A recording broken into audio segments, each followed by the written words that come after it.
প্রিয় এলাকাবাসী ভাই ও বোনেরা, আমরা সবাই জানি সারা বিশ্বের মতো আমাদের দেশও করোনা ভাইরাসে আক্রান্ত।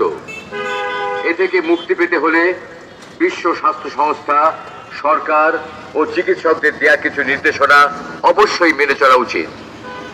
যেমন, জরুরি প্রয়োজন ছাড়া কেউ বাড়ির বাইরে বের হবেন না। আর যারা বিদেশ থেকে এসেছেন তারা অন্তত 14 দিন সম্পূর্ণ আলাদা থাকুন, ভিড় এড়িয়ে চলুন এবং কমপক্ষে 3 ফুট সামাজিক দূরত্ব বজায় রাখুন। করমর্দন বা কোলাকুলি করা থেকে বিরত থাকুন। ঘন ঘন সাবান ও পানি দিয়ে হাত পরিষ্কার করুন।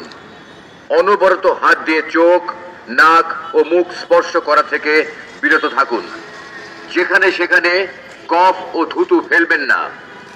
হাঁচি কাশি দেবার সময় রুমাল বা টিস্যু পেপার দিয়ে নাক মুখ ঢেকে নিন।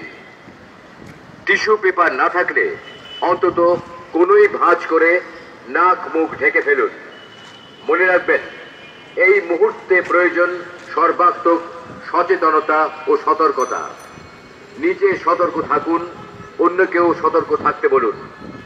এই সময়ে কোনো গুজবে কান দেবেন না, আতঙ্কিত হবেন না। ঘরে থাকুন এবং সচেতন থাকুন। প্রিয় এলাকাবাসী ভাই ও বোনেরা, আমরা সবাই জানি সারা বিশ্বের মতো আমাদের দেশও করোনা